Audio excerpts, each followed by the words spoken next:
Welcome back to the We Are Here podcast. I'm Paul. And I'm Tony. Today we have a special episode for you. We went on the road and we went to Columbus, Ohio to interview our friend Rob McCabe from Lifeline Christian Mission. Rob's somebody very special to us. I love spending time with him. Always feel better after I do. And he's somebody that absolutely loves Streator. Yeah, you may be wondering why we're interviewing somebody on a We Are Here podcast about Streator who doesn't live in Streator, who isn't from Streator. Well, as Paul said, he's got a great connection to Streator through the church here, and he just loves this town and the people, and we wanted the people of Streator to hear that. So sit back, relax, enjoy this podcast, and learn all about Rob.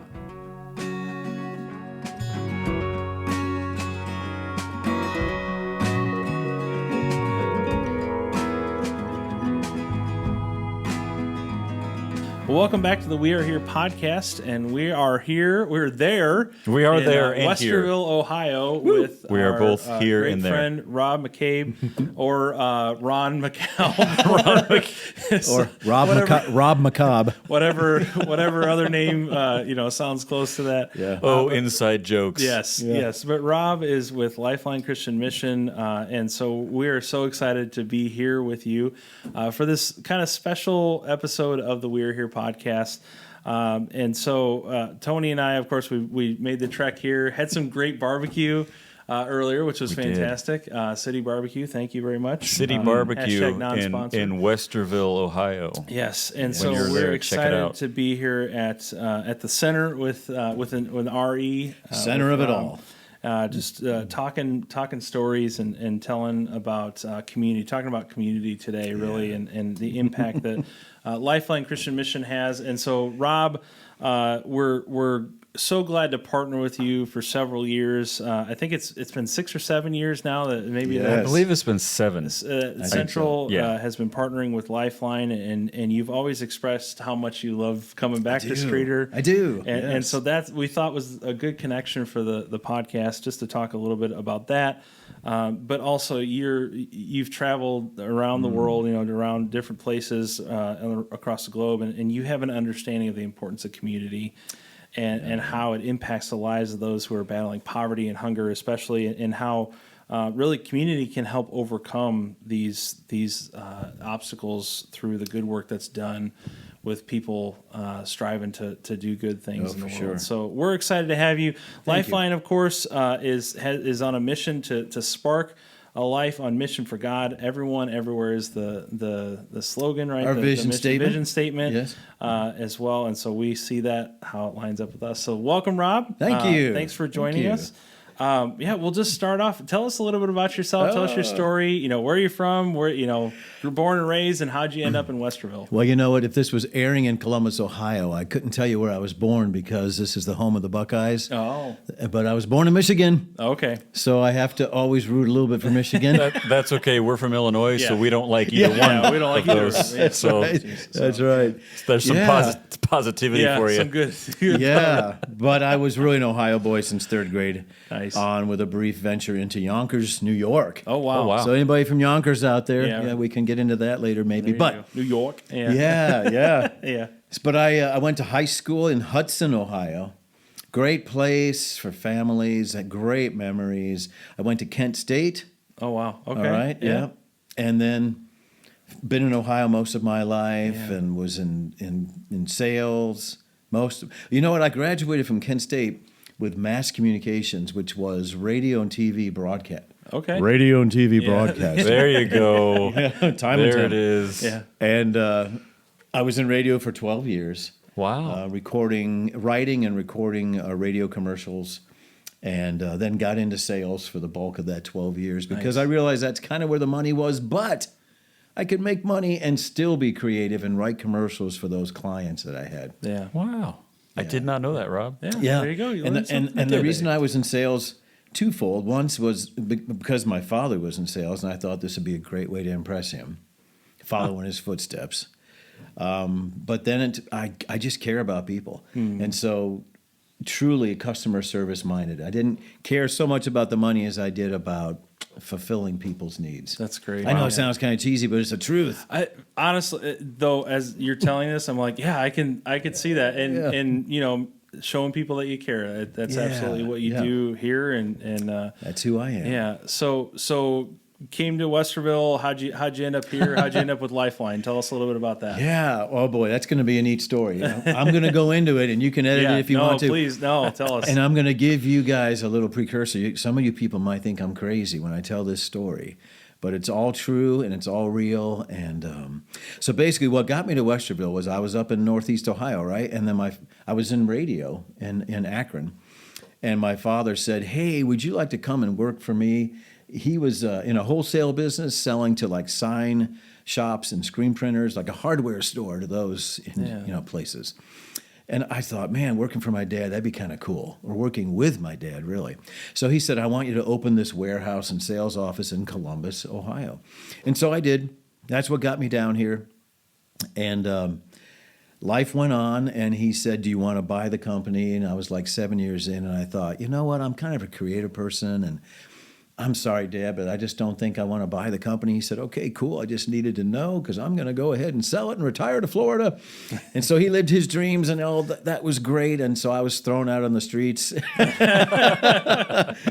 if it had only been Streator, I would have been okay. There you go. You know? But so then I discovered promotional products, and I did that for a long time. So here I am working for a promotional products distributor here in Westerville. I went to church with the two owners. Great guys.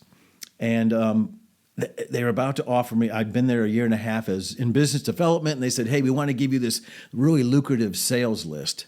We want you to get back into sales. And I stopped in my tracks because the Lord had been working on me. I had been really pressing into my church on the worship team and discovering who I was in Christ is really what it was coming down to.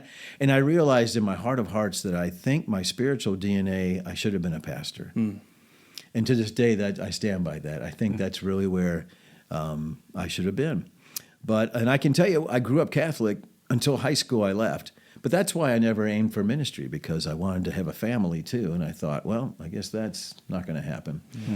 So anyway, so I tell my employers, I just don't feel like I'm supposed to take this. Let me walk home. I live 2 miles away. Let me walk home and I'll pray about it. You know, it's 5 o'clock at night. And so I said, I'll let you know. I think that was a Friday or something. I said, I'll let you know on Monday. So I'm walking home, and get this. Here's the weird part, people. Get ready. So I cross over this busy 4-lane street, traffic everywhere. And I'm talking to God and praying, and I'm about 2 houses into my neighborhood, and I look down on the ground, and I see something I've never seen before. And it turned out to be a hairless newborn baby squirrel, eyes closed, pink, and it was dead. It had passed. And I stopped and I said, why am I being so sensitive? I mean, why should I care about a dead squirrel? I'm trying to pray about my future. And so I take a few more steps, and I hear this inner voice, right? And it says, I made you sensitive for a reason. Look back at the traffic on that road you just crossed over. The world is in their cars, and you're on foot. So you're traveling a different way in this world, right? And he says, and about that squirrel, I want you to think about the fallen and the dying and children at risk. And I was like, wow. And my heart was fluttering with joy because I realized it was God, folks. Say what you will, but it was God. Yeah. And he was telling me, this is how I made you. And I felt so happy to have tapped into finally my purpose in life, if you will, right? And so I said, I've got to go back and take a picture of that squirrel. And work with me. No. So I snap a picture. I go home. I journal everything I just told you. Yeah. And actually on the way home, I was thinking, what does that mean? Where am I supposed to send my resume to? And Lifeline Christian Mission was the first place that came to my heart.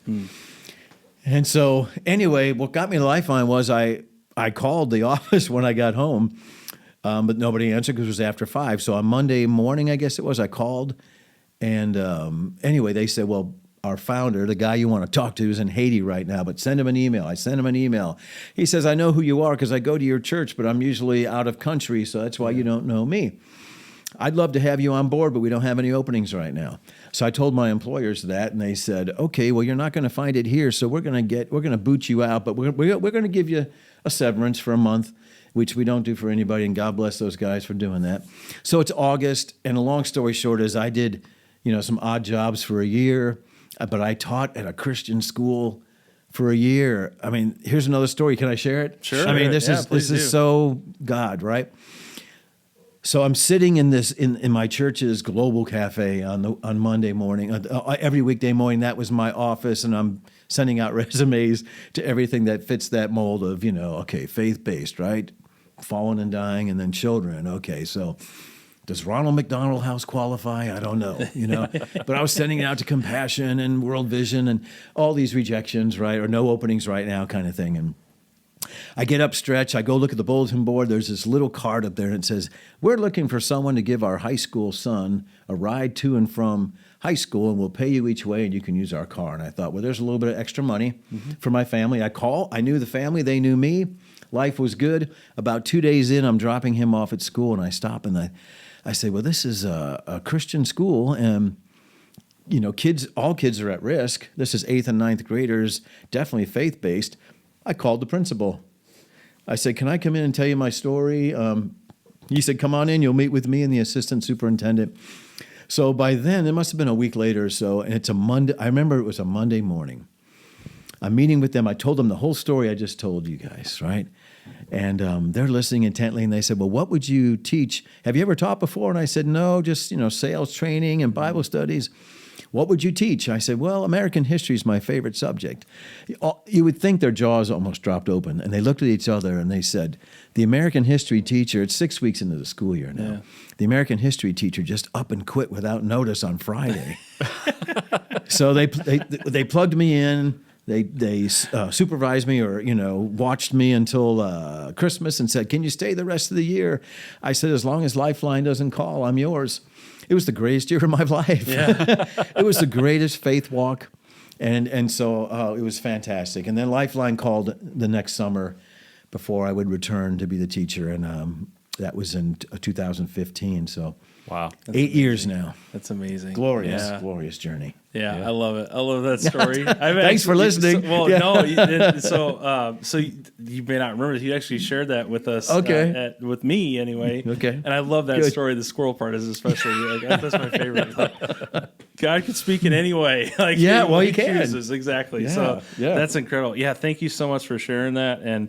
And so as far as your work with Lifeline, so 8 years with Lifeline. Yes. Of course, we have seen, the meal packing part, and we can get into that in just a little bit. But tell us, in a nutshell, what do you do for Lifeline? What's your job? What are you responsible for, and what do you oversee, and who do you work with? Those types of things. For the first 6 years, I was on the mobile meal pack team, but right now I'm the director of the Columbus Center, and we can get more into what that means. But basically, it's a place where the community, families, businesses can come in and pack meals for local or global distribution. Yeah, that's really simply put. Yeah, that's incredible. Yeah. I'm not remembering the number off the top of my head, but is it 400,000 meals a year, right? Last year we did, and we're on target for this year. Yeah, and so for example, when you come to Streator, we pack 50,000 meals is our goal. Yeah. And overall, and that's Lifeline, just one weekend. Yeah, in less than 3 days, basically. Yeah, we figured out what was it like. It's actually like 6 or 7 hours. Yeah, it's like 6 or 7 hours of work. We pack 50,000 meals. Yeah, just incredible. Which is incredible.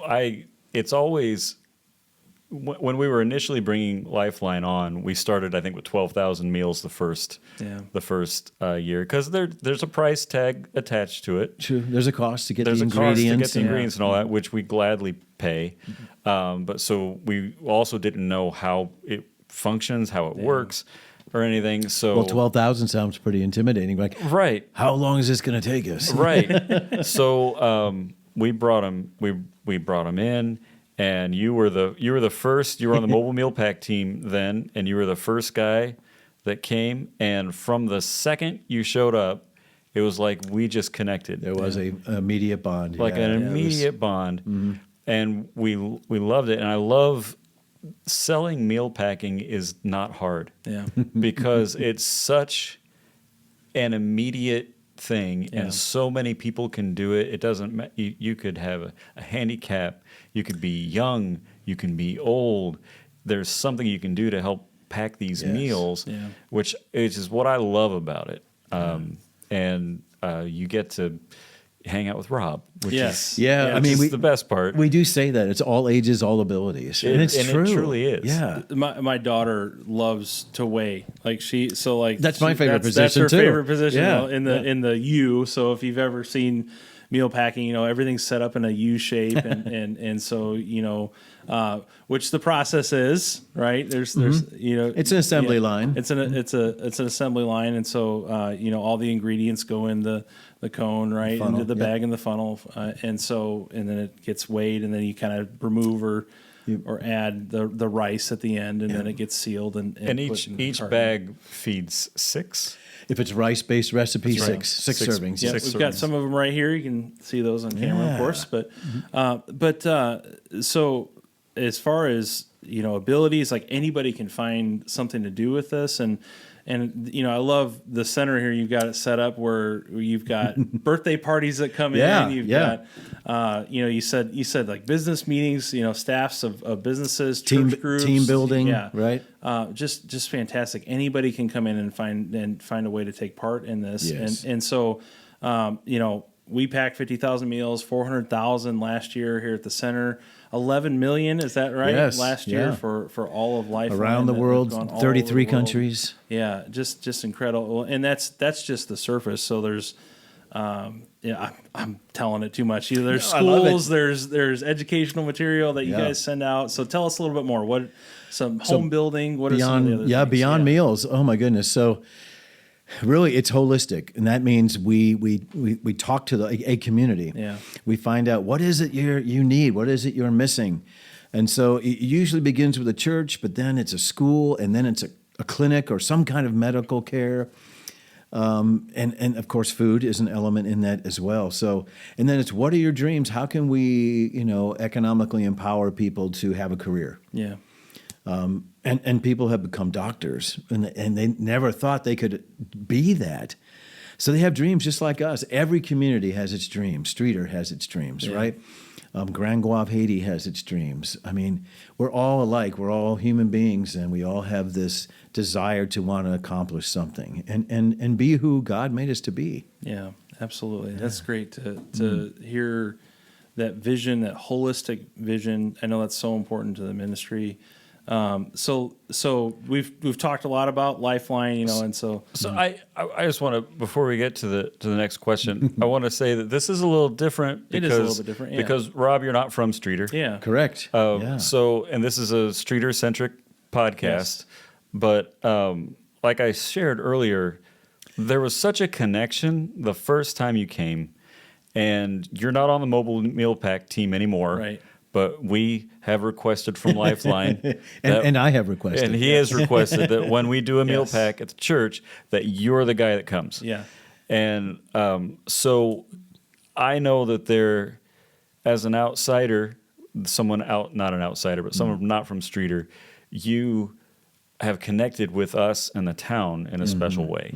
So like this next question is like, as someone who isn't from Streator, what stands out to you about our community? I remember, for those of you who watch The Office, Michael Scott's, it's the people, and it's true. It's true. I mean, when I'm with you guys, and I felt this again, immediate bond, but at least by that second visit, I felt like I was with family, Yeah. and not just your family, but everybody in the Central Church of Christ. And then the people I'd meet on the streets, thanks to people like you that took me out, actually would take me out in public. We do take it. yes, gladly. No, but it's the people. And what do I mean by that? Well, maybe they're not so different than the small town America you might find in Westerville or something, but there is something down to earth about the people in Streator, and the love that's there. The appreciation. I'm talking about how I feel as an outsider. Yeah. Most outsiders are kind of ignored, right? You look the other way. But this guy, it is the people, and God bless you guys. And maybe it's a mix of the agricultural element, good, hardworking people that just want to make this country better. But that is what Streator's all about. It is the people, and that's what you need to promote. So God bless you guys. And I can't wait to get back. Well, yeah, and I think that's an important thing. through the meal packing. It is through the church, but there are a lot of people that are part of the meal pack that don't attend our church, that don't attend any church, because it is a tangible way that you can have an immediate impact on other people around the world. Yeah. So you get, you get to interact with a lot of people that aren't from our church, just regular townsfolk that just want to do something that helps others. And I get to run errands, when I'm not on duty at the event. Seriously, I get to run out to the convenience stores or whatever, and I get to meet nice people that actually look you in the eye and say hello. So again, so just thinking about some of that community, you've driven through town and things like that. What are some of the things that just about the town, the people, of course, but anything that stands out that we can celebrate, maybe isn't from an outsider's view? Like what are some things that jump out at you in town? Well, first of all, it's going to be some of the local goodies, the local restaurants. What's the name of the donut shop? Can you plug things? Steve's yeah. We got to be careful. Paul's related. I'm related. Him. So yeah. So I'll plug it. The barbecue place that begins with D, or the restaurant that begins. Dig Dug's. Yeah. Dig Dug's. Pizza. Is that pizza too? Yeah. That's pizza. Joe's Pizza. Joe's Pizza. Okay. And, yeah. I think we've taken you to Casa, the Mexican place before. Yes. Yeah. All the Streator hits. And these are all locally owned, right? Or what? Yeah. Pretty within the region. Well, I mean, they're not like they're not national chains. Not corporate, so that's what I'm talking about. I'm talking about people that care about their community, want to be in the community and serve the community. I love it, and the quality is great and unusual, unique. So you've seen some of that downtown area that, which we love. I mean, we absolutely love how that's been built up. And we've been trying forever to get Rob to come and visit, not on a just to see on a business meal pack, because the meal packing takes a lot of time and it's hard work. So we've been trying to get him to come and visit, but he's a busy guy. Yeah, absolutely. Which we understand. Yeah, Makes us but sad. it could happen. It could happen. I may surprise you. It'd be great. Thank you so much for seeing the value, of community and our people, and so anything else about Streator? I don't want to cut it off. Please tell us how great we are. Well, the fact that you said we are here, right? Absolutely. That's for a guy like me who sometimes has to travel across the country. This is going to sound cheesy, but I mean it. I know I have a place to stop in Illinois. Yeah. If I ever needed a warm place out of the cold, driving on a rainy or snowy, I've got friends in Streator. Yeah. I'm serious. To know you guys are there, that is a huge blessing right there in the heart of the country. That's so great to hear. So, thank you for connecting with our community, and so let's kind of focus on that idea of community now.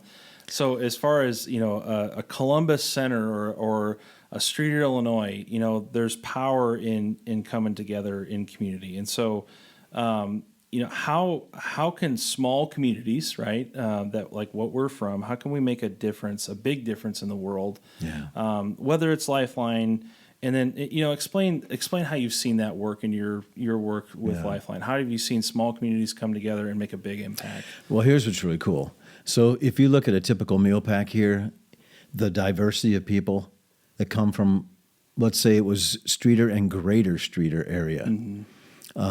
People just coming together, and then they start talking, and then they start realizing that they have this common unity, which is community, right? I have a 76-year-old Jewish woman who's on our Spark volunteer team. Yeah. She's here at every meal pack. I've got, kids, Boy Scouts. I've got, the American Heritage Girls. I've got firefighters and teachers and students. I mean, all kinds of, a whole cross-section. Yeah. So that's the beauty of when a community comes together, whether it's a meal pack or a car wash, or a festival. It's all of us coming together and realizing we're all in this thing together. And it proves itself out. People realize, wow, there's people that have the same values and beliefs that I do. They want to make this a better world. Yeah.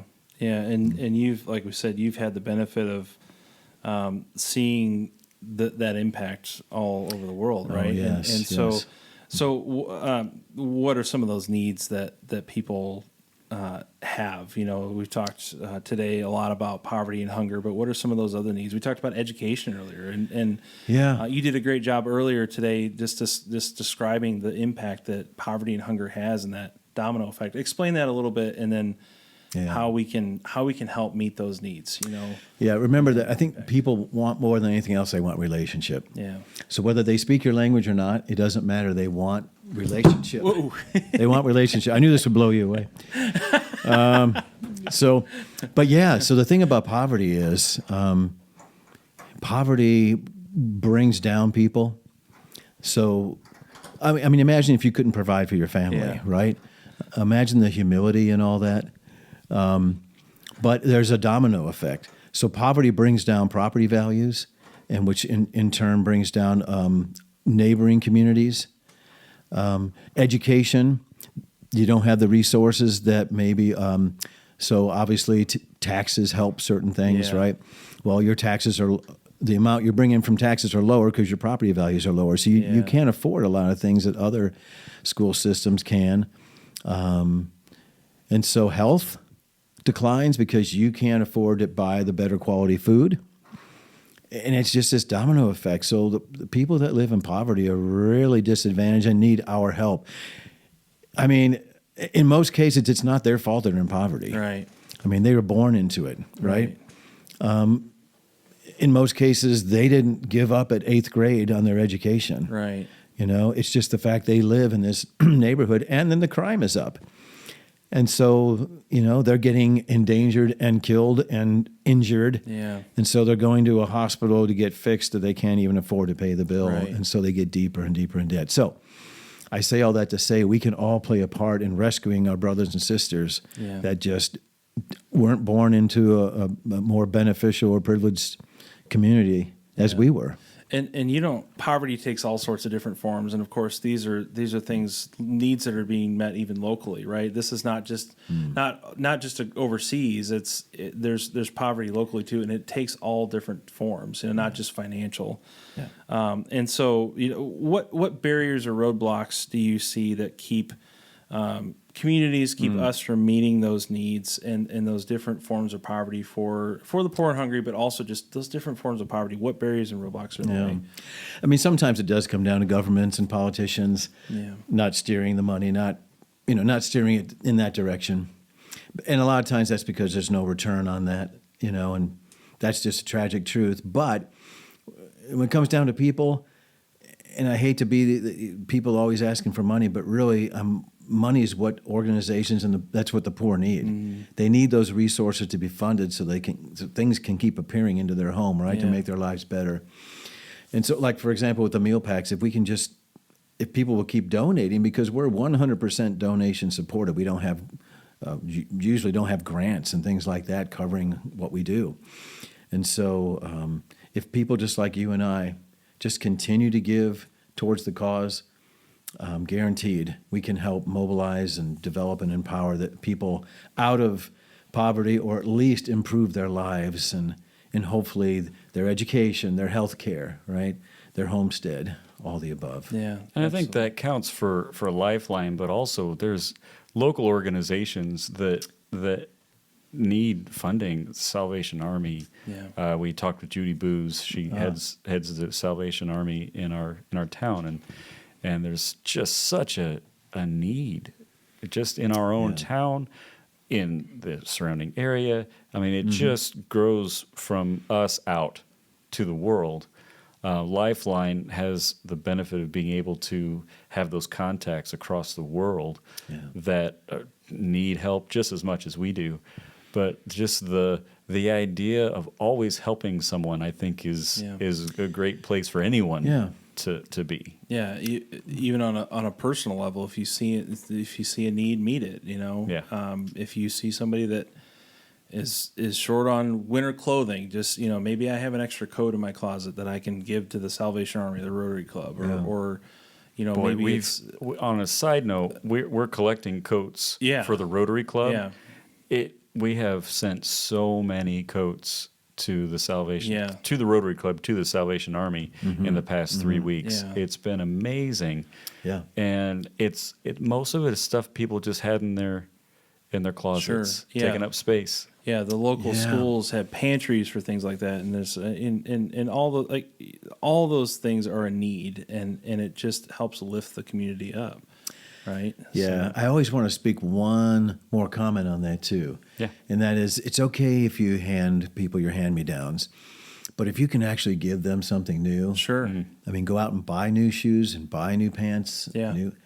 I mean, when you talk about the love of God and showing somebody love, do you want to give them a pair with holes in it, or do you want to give them something that's fresh and new? Imagine how they'll feel. They'll feel so special. That's a great word. Yeah, absolutely. Yeah, and something to think about if you have the resources and absolutely If you do, right? Yeah, and so how much does that speak to someone that you maybe don't even know? If it could be a stranger, maybe not, maybe it is somebody you know, and if you do, great, you built that relationship too. Man, if you want to take it even a step further, I mean, I say this, use your wisdom and all that, but inviting people into your home for a meal and getting to know them over time. Yeah, I mean, imagine if that was your aunt, right? Yeah. Or cousin. That's how we need to see people, as family. Yeah, absolutely. Wow, I love that. Yeah, absolutely. So let's talk a little bit about Lifeline and Streator. So usually meal packing's in August, right? And so if you want to get involved in that, of course you can sign up through our church's website when that sign up is available. Usually around the middle of summer, is when that comes out. Late June, early July, and so that's a great way for, again, if you're a family or my wife and I, we love to pack with our 2 little kids and they're not so little anymore. But our 2 children, right? And they just absolutely love to be a part of it. Of course, Lifeline does other missions around the world, and so and mission trips. Yep, exactly. So tell us how people can get involved in that. Whether they're a part of a church or not doesn't. Right? So I mean, everything's on our website. We have a really good website, lifeline.org, and you can navigate your way through there. It's very easy to find mission trips. There's all kinds of projects we have that churches can get involved with, container outfitting. We'll have that link in the description so people can just click on that. Yeah. And by the way, when we say meal packing, I just want people to know who haven't done it before. This is really fun. You put on a hairnet and you dump ingredients. Someone holds this bag under a funnel, and it's ingredients. It's rice and soy and veggies, and it's really cool. It's not putting groceries in a bag. Right. It's Really it's a good distinction. Yeah, that way people, if you haven't experienced it, we are planning on having a video that kind of explains some of that. And there's videos online if you want to get more information. You guys are on Facebook as well, and so there's a little bit more updates about the Columbus Center for sure on Facebook there, and some of the other centers that are all over the country, right? And Lifeline itself. Yep, and then Lifeline itself, and so if you want to get plugged into these things, we'd love to help people do that. You can always reach out to us or reach out to Lifeline, of course. And if you're not from Streator and you want to find out where a center is close to you, of course they're all over. So, and the official name is Lifeline Christian Mission. Yep. If you want to find us. Absolutely. Let me say one last comment. Sure, please do. Streator, I'm so glad you are here. I am. Well, Rob, we love you. We do. Like I said, there's been a connection with us from the moment you stepped off the Penske truck and started throwing bags of rice at us. Yes. It was amazing. And we're glad that we have a standing date every August for you to come back. Streator's my home away from home. And this has been great. We, like Paul kind of alluded to, we did a pre-interview with Rob that's going to talk more about the Lifeline side of things. So that'll be available. Maybe before when it's available. It might be before this. It is or will be on the internet somewhere. Stay tuned. Yeah, we're talking We'll about the link that future. too, so. But we'll have if it's available, we'll have a link to that too. Yeah. But this has been great. Thank you, Rob, for my pleasure, for being here and doing the work to help not only your community here but around the globe. Yes. And we're just so thankful to know you, and thanks for being a part of the podcast. Absolutely. Totally my pleasure. Thank you, everybody. Thank you, people of Streator. Yeah. All right. Well, we'll see you next time, and thanks for joining us for this special episode.